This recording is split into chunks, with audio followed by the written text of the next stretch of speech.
Hello friends नमस्कार जय जगन्नाथ आप चैनल को बहुत बहुत स्वागत है। चलो देखिए आज न्यूज गुड़े कौन अच्छी तापूर्व रिक्वेस्ट आप चैनल टी सब्सक्राइब करूँ वीडियो गुड़े बहुत मात्रा लाइक और शेयर करूँ आम ये हेल्पफुल वीडियो आपण प्रोवाइड करूँ। चलो देखिए आज न्यूज गुड़िक कौन अच्छी।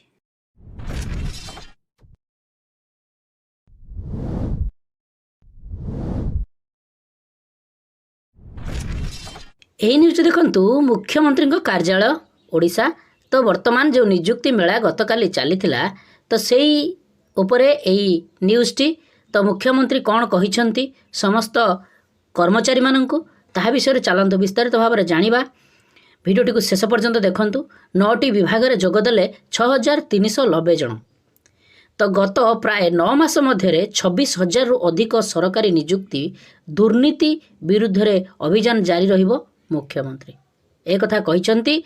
देखंतु गत 8 मास मध्य 26,000 रु अधिक सरकारी निजुक्ति दिया जाइछि।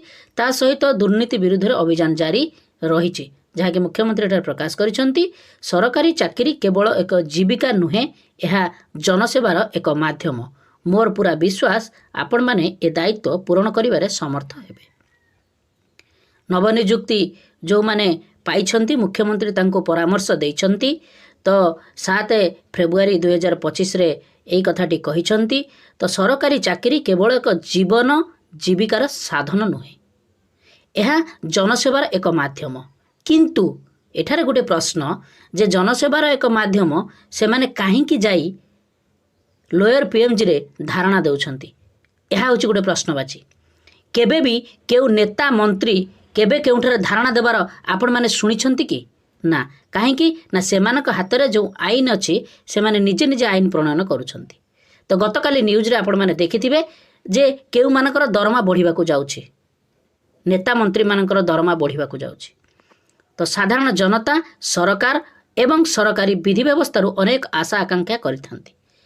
किंतु साधारण जनता जे भोट देइथांती क्या करिथांती नेता और मंत्री को तांको पाखरु किछि आशा करंती नहीं, केवल सरकारी आ सरकारी कार्य व्यवस्था जो माने अछंती से मानको आशा करिथांती। ए सब को पूरण करबा पई आपण माने हेउछंती सबुठार बड़ माध्यम। कारण तृणमूल स्तर रे योजना एवं कार्यक्रम रूपायन दायित्व आपणको कांधरे। मु आशा करूछि एवं मोर पूरा विश्वास जे एहा को पूरण करिबारे आपण माने समस्त समर्थ हेबे।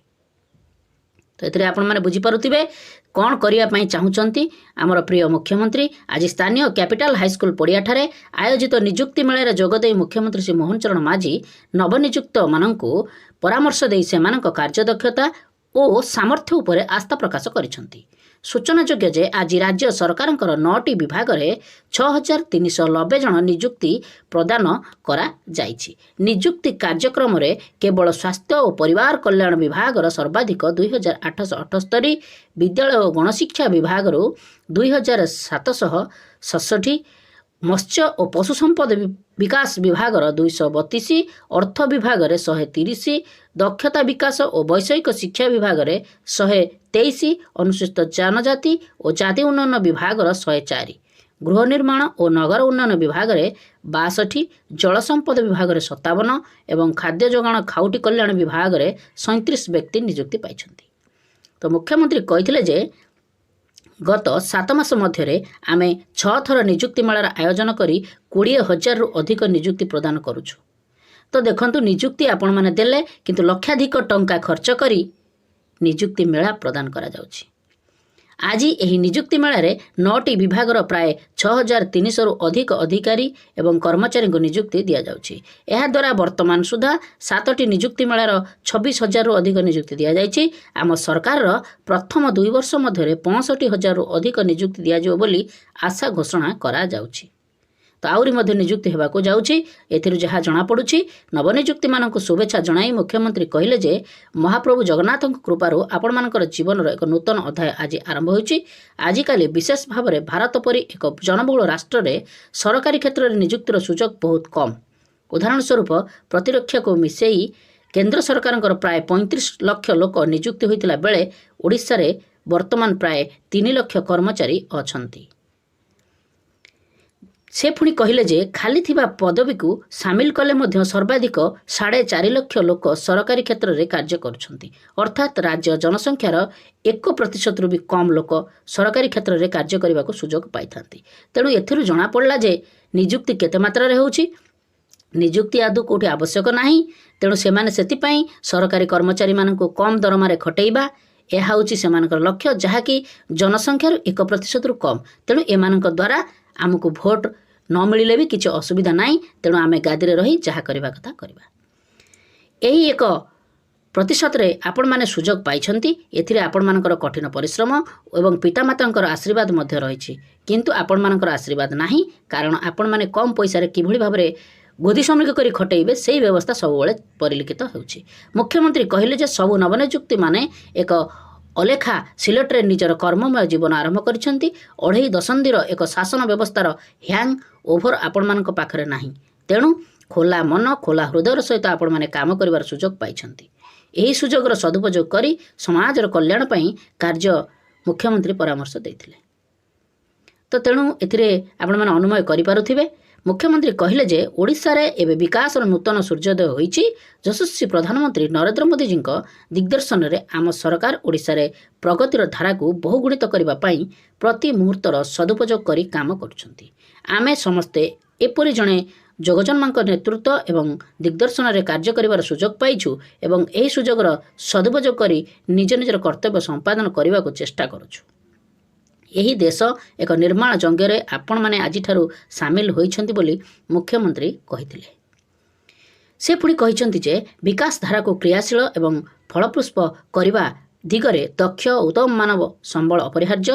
ଦକ୍ଷ ମାନବ ସମ୍ବଳ ମାଧ୍ୟମରେ ସରକାରୀ ବ୍ୟବସ୍ଥା ସକ୍ରିୟ ଓ ସଜାଗ ରହେ ଏବଂ ଜନସାଧାରଣଙ୍କୁ ସଠିକ୍ ସମୟରେ ଆବଶ୍ୟକ ସେବା ଯୋଗାଇ ଦିଆଯାଏ। ଏହି ମୌଳିକ ସତ୍ୟକୁ ଉପଲବ୍ଧି କରି ଆମ ସରକାର ଦାୟିତ୍ୱ ନେବା ପରେ ପରେ ଦୀର୍ଘ ବର୍ଷ ଧରି ବିଭିନ୍ନ ବିଭାଗରେ ଖାଲି ପଡ଼ିଥିବା ପଦବୀଗୁଡ଼ିକୁ ଉପଯୁକ୍ତ ମାନବ ସମ୍ବଳ ନିଯୁକ୍ତି ଆରମ୍ଭ କରିଛନ୍ତି ବୋଲି ସେ କହିଥିଲେ। ତ ଏଥିରେ ଆପଣମାନେ ଅନୁମୟ କରିପାରୁଥିବେ ଯେ କିଭଳି ଭାବରେ ନିଜର କଥା ନିଜେ ବୁଝୁଛନ୍ତି। ନିଜେ ଯେତେବେଳେ ଜଣେ ସେବାର ମନୋବୃତ୍ତି ନେଇ ସମସ୍ତ ନେତା ମାନେ ଆସିଛନ୍ତି କାର୍ଯ୍ୟ କରିବା ପାଇଁ ଜନସାଧାରଣଙ୍କର, କିନ୍ତୁ ସେମାନଙ୍କୁ ଦରକାର ଅର୍ଥର ଲୋଭ। ଏହା ଆପଣମାନେ ସମସ୍ତେ ଜାଣିବା ଦରକାର, ସାଧାରଣ ଜନତାକୁ ମଧ୍ୟ ଜଣାଇବା ଦରକାର। ତେବେ ସରକାରୀ ଚାକିରି କରୁଥିବା ଜଣେ କର୍ମଚାରୀ ଦୀର୍ଘ 35 ବର୍ଷ ସେବା ଯୋଗାଇବ ଲୋକମାନଙ୍କ ପାଇଁ, କିନ୍ତୁ ତାଙ୍କ ପାଇଁ ଫଳ ଶୂନ। ଏହା ସୁନିଶ୍ଚିତ କରିବା ପାଇଁ ଆମ ସମୀକ୍ଷା ବୈଠକ କରାଯାଇ ମାର୍ଚ୍ଚ ମାସ ଶେଷ ସୁଦ୍ଧା ସମସ୍ତେ ନିଜ ନିଜ ବିଭାଗରେ ଖାଲି ଥିବା ପଦକୁ ଚିହ୍ନଟ କରି ନିଯୁକ୍ତି ପ୍ରକ୍ରିୟାକୁ ତ୍ୱରାନ୍ୱିତ କରିବାକୁ ନିର୍ଦ୍ଦେଶ ଦିଆଯାଇଛି ବୋଲି ମୁଖ୍ୟମନ୍ତ୍ରୀ ପ୍ରକାଶ କରିଥିଲେ। ତ ଏଥିରୁ ଓଡ଼ିଶାର ଆଉ କ'ଣ ଅଛି ଦେଖିବା। ଓଡ଼ିଶାର ବିକାଶର ଲକ୍ଷ୍ୟ ଉପରେ ଆଲୋକପାତ କରି ମୁଖ୍ୟମନ୍ତ୍ରୀ କହିଲେ ଯେ 2036 ସୁଦ୍ଧା ସମୃଦ୍ଧ ଓଡ଼ିଶା, 2047 ସୁଦ୍ଧା ଓଡ଼ିଶାକୁ ବିକଶିତ ଭାରତରେ ଗ୍ରୋଥ ଇଞ୍ଜିନ୍ କରିବାର ଲକ୍ଷ୍ୟକୁ ସାକାର କରିବା ନିମନ୍ତେ ଆମ ସରକାର ସବୁ କ୍ଷେତ୍ରରେ ସହିତ ନିଯୁକ୍ତି କ୍ଷେତ୍ରକୁ ମଧ୍ୟ ଗୁରୁତ୍ୱ ଦେଉଛି। କେବଳ ସରକାରୀ କ୍ଷେତ୍ରରେ ଏହି 5 ବର୍ଷ ମଧ୍ୟରେ 1.5 ଲକ୍ଷ ନିଯୁକ୍ତିର ଲକ୍ଷ୍ୟ ରଖାଯାଇଛି। ଆହୁରି କ'ଣ କହିଲେ ଚାଲନ୍ତୁ ଦେଖିବା। ନିଯୁକ୍ତି କ୍ଷେତ୍ରରେ ଆମର ଫୋକସ୍ ଯୁବଶକ୍ତିର ଉପଯୋଗ ପାଇଁ ଆମ ପ୍ରତିବଦ୍ଧତାର ପରିଚାୟକ। କେବଳ ସେତିକି ନୁହେଁ, ରାଜ୍ୟରେ ଶିଳ୍ପାୟନର ଏକ ନୂଆ ଯୁଗରେ ଆରମ୍ଭ କରି ବେସରକାରୀ କ୍ଷେତ୍ରରେ ନିଯୁକ୍ତିର ବିପ୍ଳବ ସୃଷ୍ଟି କରିବା ପାଇଁ ମଧ୍ୟ ଉଦ୍ୟମ ଆରମ୍ଭ କରାଯାଇଛି ବୋଲି ମୁଖ୍ୟମନ୍ତ୍ରୀ କହିଥିଲେ। ଆମର Utkarsh Odisha make in Odisha conclave 2025ର ଯାହାକି 2025ର ସଫଳତା ଉପରେ ଆଲୋକପାତ କରି ମୁଖ୍ୟମନ୍ତ୍ରୀ କହିଲେ ଯେ ଏଥିରେ 17 ଲକ୍ଷ କୋଟି ଟଙ୍କାର ପୁଞ୍ଜିନିବେଶ ସୁଯୋଗ ଅଛି, ଯାହାଦ୍ୱାରା 13 ଲକ୍ଷ ନିଯୁକ୍ତିର ସମ୍ଭାବନା ସୃଷ୍ଟି ହୋଇଛି। ଏହି ସୁଯୋଗକୁ ଆମ ସରକାର କୌଣସି ପରିସ୍ଥିତିରେ ହାତଛଡ଼ା କରିବ ନାହିଁ। ଏହିସବୁ ନିବେଶ ପ୍ରସ୍ତାବଗୁଡ଼ିକୁ ଯେପରି ସରକାରୀ କାର୍ଯ୍ୟକାରୀ ହେବ, ଓଡ଼ିଶାରେ ଶିଳ୍ପ ପ୍ରତିଷ୍ଠା ହେବ, ସେଥିପାଇଁ ଆମେ ଦିନରାତି ଏକ କରି କାମ କରିବୁ। ମୋର ଦୃଢ଼ ବିଶ୍ୱାସ ଆଗାମୀ 5 ବର୍ଷ ଆମ ଯୁବଶକ୍ତି ପାଇଁ ବିପୁଳ ସମ୍ଭାବନା ସମୟ ଆସିବ। ନବନିଯୁକ୍ତିମାନଙ୍କୁ ପରାମର୍ଶ ଦେଇ ମୁଖ୍ୟମନ୍ତ୍ରୀ କହିଲେ ଯେ ନିଜ ପାଇଁ ସମାଜରେ ଏକ ସ୍ଥାନ ହାସଲ କରିବା ସହ ସମୃଦ୍ଧ ଓଡ଼ିଶା ନିର୍ମାଣ ମିଶନର ଏକ ଅଙ୍ଗ ଭାବେ ଆପଣମାନେ ସରକାରୀ ବ୍ୟବସ୍ଥାରେ ଯୋଗ ଦେଇଛନ୍ତି। ଆପଣମାନଙ୍କର ନିଷ୍ଠା, ସଚ୍ଚୋଟତା ଏବଂ ସେବାଭାବ ଜନସାଧାରଣଙ୍କୁ ଜୀବନଧାରଣର ମାନରେ ଉନ୍ନତି ଆଣିବ। କିନ୍ତୁ ସବୁବେଳେ ମନେ ରଖିବେ ଯେ ଆମ ସରକାର ସ୍ୱଚ୍ଛ ଦୁର୍ନୀତିମୁକ୍ତ ଶାସନ ପ୍ରଶାସନ ଉପରେ ଗୁରୁତ୍ୱ ଆରୋପ କରୁଛନ୍ତି ବୋଲି ମୁଖ୍ୟମନ୍ତ୍ରୀ କହିଥିଲେ। ଦୁର୍ନୀତି ବିରୁଦ୍ଧରେ ସରକାର ଦୃଢ଼ କାର୍ଯ୍ୟାନୁଷ୍ଠାନ ଗ୍ରହଣ କରୁଛନ୍ତି। ଏ ଅଭିଯାନ ଜାରି ରହିବ ବୋଲି ପ୍ରକାଶ କରି ଏଥିପାଇଁ ସମସ୍ତ ସଚେତନ ରହିବାକୁ ମୁଖ୍ୟମନ୍ତ୍ରୀ ପରାମର୍ଶ ଦେଇଥିଲେ।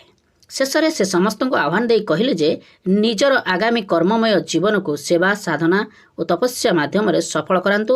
ଏହା ହିଁ ମୋର ଇଚ୍ଛା। ଆସନ୍ତୁ ସମସ୍ତେ ମିଳିମିଶି ଏକ ସୁଦୃଢ଼ ସଶକ୍ତ ଓଡ଼ିଶା ଗଠନ କରିବା ଏବଂ ସେତେବେଳେ ଆଉ 12 ବର୍ଷ ପରେ ଆମ ରାଜ୍ୟର ଏହି ପ୍ରତିଷ୍ଠାର 100 ବର୍ଷ ପାଳନ କରିବ। ଆମେ ଏକ ବିକଶିତ ଓ ସମୃଦ୍ଧ ରାଜ୍ୟର ସ୍ୱାଭିମାନୀ ନାଗରିକ ହୋଇଥିବା।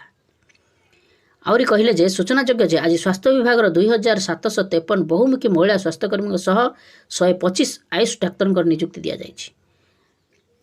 ବିଦ୍ୟାଳୟ ଓ ଗଣଶିକ୍ଷା ବିଭାଗ ପକ୍ଷରୁ ମଧ୍ୟ ଓଡ଼ିଶା ଆଦର୍ଶ ବିଦ୍ୟାଳୟର 894 ଜଣ ଅଧ୍ୟକ୍ଷ ଶିକ୍ଷକ ଶିକ୍ଷୟିତ୍ରୀ, ପୂର୍ଣ୍ଣ ଅନୁଦାନପ୍ରାପ୍ତ ଉଚ୍ଚ ବିଦ୍ୟାଳୟରେ 1798 ଜଣ ଶିକ୍ଷକ ଶିକ୍ଷୟିତ୍ରୀ, ଉଚ୍ଚ ମାଧ୍ୟମିକ ପରିଷଦ, ଉଚ୍ଚ ମାଧ୍ୟମିକ ନିର୍ଦ୍ଦେଶାଳୟ ଓ ମାଧ୍ୟମିକ ଶିକ୍ଷା ପରିଷଦରେ 75 ଜଣ କନିଷ୍ଠ ସହାୟକ, ଏହିପରି ସମୁଦାୟ 2767 ଜଣଙ୍କୁ ନିଯୁକ୍ତି ଦିଆଯାଇଛି। ପଶୁ ସମ୍ପଦ ମତ୍ସ୍ୟ ବିକାଶ ବିଭାଗରେ 212 ଜଣ କନିଷ୍ଠ ମତ୍ସ୍ୟ ବୈଷୟିକ ସହାୟକ ଏବଂ 20 ଜଣ ସହାୟକ ମତ୍ସ୍ୟ ଅଧିକାରୀଙ୍କୁ ନିଯୁକ୍ତି ଦିଆଯାଇଛି। ସେହିପରି ଜଳସମ୍ପଦ ବିଭାଗରେ 57 ଜଣ, ଗୃହ ଓ ନଗର ଉନ୍ନୟନ ବିଭାଗରେ 62 ଜଣ, ଖାଦ୍ୟ ଯୋଗାଣ ଓ ଖାଉଟି କଲ୍ୟାଣ ବିଭାଗରେ 37 ଜଣ, ଅର୍ଥ ବିଭାଗ ଅନ୍ତର୍ଭୁକ୍ତ ଲୋକାଲ ଫଣ୍ଡ ଅଡିଟର 130 ଜଣ, ଅନୁସୂଚିତ ଜାତି ଓ ଜନଜାତି ବିଭାଗରେ 104 ଜଣ ମଙ୍ଗଳ ସମ୍ପ୍ରଦାୟର ଅଧିକାରୀ ଏବଂ କୌଶଳ ବିଭାଗ ଓ ବୈଷୟିକ ଶିକ୍ଷା ବିଭାଗରେ 123 ଜଣ ସହାୟକ ତାଲିମ ଅଧିକାରୀଙ୍କୁ ନିଯୁକ୍ତି ଦିଆଯାଇଛି। କାର୍ଯ୍ୟକ୍ରମରେ ଯୋଗଦେଇ ଉପମୁଖ୍ୟମନ୍ତ୍ରୀ ଶ୍ରୀ କନକବର୍ଦ୍ଧନ ସିଂଦେଓ ନବନିଯୁକ୍ତିମାନଙ୍କୁ ଅଭିନନ୍ଦନ ଜଣାଇବା ସହିତ କହିଥିଲେ ଯେ ନିଯୁକ୍ତି କ୍ଷେତ୍ରରେ ଗତ 8 ମାସ ମଧ୍ୟରେ ସରକାର ବ୍ୟାପକ ପରିବର୍ତ୍ତନ କରିଛନ୍ତି ଏବଂ ଆଗାମୀ ଦିନଗୁଡ଼ିକରେ ମଧ୍ୟ ସରକାର ନିଜ ପ୍ରତିଶ୍ରୁତି ପୂର୍ଣ୍ଣ କରିବେ। ଏହି ଅବସରରେ ଉପମୁଖ୍ୟମନ୍ତ୍ରୀଙ୍କ ଶ୍ରୀମତୀ ପ୍ରତିଭା ପରିଡ଼ା କହିଥିଲେ ଯେ ଆଜିର ନବନିଯୁକ୍ତିମାନଙ୍କ କାନ୍ଧରେ ଉତ୍କୃଷ୍ଟ କଳାର କ୍ଷେତ୍ର ଆମ ରାଜ୍ୟ ଓଡ଼ିଶା ଭବିଷ୍ୟତର ଉତ୍କର୍ଷ ଓଡ଼ିଶାରେ ଆଭିମୁଖ୍ୟ ଯିବ ଏବଂ ମୋର ବିଶ୍ୱାସ ଯେ ନିଜର ସଚ୍ଚୋଟତା ବଳରେ ନିଜର କର୍ମମୟ ଜୀବନକୁ ରୁଦ୍ଧିମନ୍ତ କରିବେ। ତାପରେ ଦେଖନ୍ତୁ ଉକ୍ତ କାର୍ଯ୍ୟକ୍ରମରେ ସ୍ୱାସ୍ଥ୍ୟ ଓ ପରିବାର କଲ୍ୟାଣ ମନ୍ତ୍ରୀ ଡକ୍ଟର ମୁକେଶ ମହାଲିଂ, ବିଦ୍ୟାଳୟ ଗଣଶିକ୍ଷା ମନ୍ତ୍ରୀ ଶ୍ରୀ ନିତ୍ୟାନନ୍ଦ ଗଣ୍ଡ, ଗୃହ ଓ ନଗର ଉନ୍ନୟନ ତଥା ସାଧାରଣ ଉଦ୍ୟୋଗ ମନ୍ତ୍ରୀ ଡକ୍ଟର କୃଷ୍ଣଚନ୍ଦ୍ର ମହାପାତ୍ର, ଶିଳ୍ପ ଦକ୍ଷତା ବିକାଶ ଓ ବୈଷୟିକ ଶିକ୍ଷା ମନ୍ତ୍ରୀ ଶ୍ରୀ ସମ୍ପତ ଚନ୍ଦ୍ର ସ୍ୱାଇଁ ଓ ରାଜ୍ୟ ପ୍ରମୁଖ ଶାସନ ସଚିବ ଶ୍ରୀ ମନୋଜ ଆହୁଜାଙ୍କ ପ୍ରମୁଖ ଯୋଗ ଦେଇଥିଲେ। ଇତ୍ୟାବସରରେ ବିଦ୍ୟାଳୟ ଗଣଶିକ୍ଷା ବିଭାଗର କମିଶନର ତଥା ଶାସନ ସଚିବ ଶ୍ରୀମତୀ ଶାଲିନୀ ପଣ୍ଡିତ ସ୍ୱାଗତ ଭାଷଣ ଦେଇଥିଲା ବେଳେ ସ୍ୱାସ୍ଥ୍ୟ ଓ ପରିବାର କଲ୍ୟାଣ ବିଭାଗର କମିଶନର ତଥା ଶାସନ ସଚିବ ଶ୍ରୀମତୀ ଅଶ୍ୱତୀ ଏସ୍ ଧନ୍ୟବାଦ ଅର୍ପଣ କରିଥିଲେ। ତ ଦେଖନ୍ତୁ, ଆପଣମାନେ ମୁଖ୍ୟମନ୍ତ୍ରୀଙ୍କ କାର୍ଯ୍ୟାଳୟରୁ ଯେଉଁ ବାର୍ତ୍ତାଟି ଆସିଲା ଆପଣମାନେ ସମସ୍ତେ ଜାଣିଲେ, କିନ୍ତୁ ଏଥିରେ ଗୋଟିଏ କଥା ଯେ ଯେଉଁମାନେ ନିଯୁକ୍ତି ପାଇଛନ୍ତି ସେମାନଙ୍କର ମୌଳିକ ସୁବିଧା, ସେମାନେ ପେଟ ପୋଷିବା ପାଇଁ ଠିକ୍ ଅର୍ଥ ପାଉଛନ୍ତି ତ? ଏହା ହେଉଛି ଗୋଟିଏ ପ୍ରଶ୍ନବାଚୀ। ତେଣୁ ଖାଲି ଯେ ଏଥିରେ ନିଯୁକ୍ତି ଦେଇଦେଲେ ଆମେ ବାହା ନେଇଯିବା ତାହା ନୁହେଁ। ତ ଯଦି ନିଯୁକ୍ତି ଦେଉଛନ୍ତି ତାହେଲେ ସେହି ବିଭାଗଗୁଡ଼ିକ କ'ଣ ପାଇଁ ଆଜି ରାଜରାସ୍ତାରେ ଠିଆ ହେଉଛନ୍ତି ତାହାକୁ ମଧ୍ୟ ଭାବିବା ଦରକାର। ବର୍ତ୍ତମାନ ଦେଖନ୍ତୁ ଚାଲିଛି ଆକାଉଣ୍ଟାଣ୍ଟ MIC, ଏମାନେ ଆନ୍ଦୋଳନରତ ଅଛନ୍ତି। ବର୍ତ୍ତମାନ ସଜବାଜ ହେଉଛନ୍ତି ଶିକ୍ଷକ ଗୋଷ୍ଠୀ।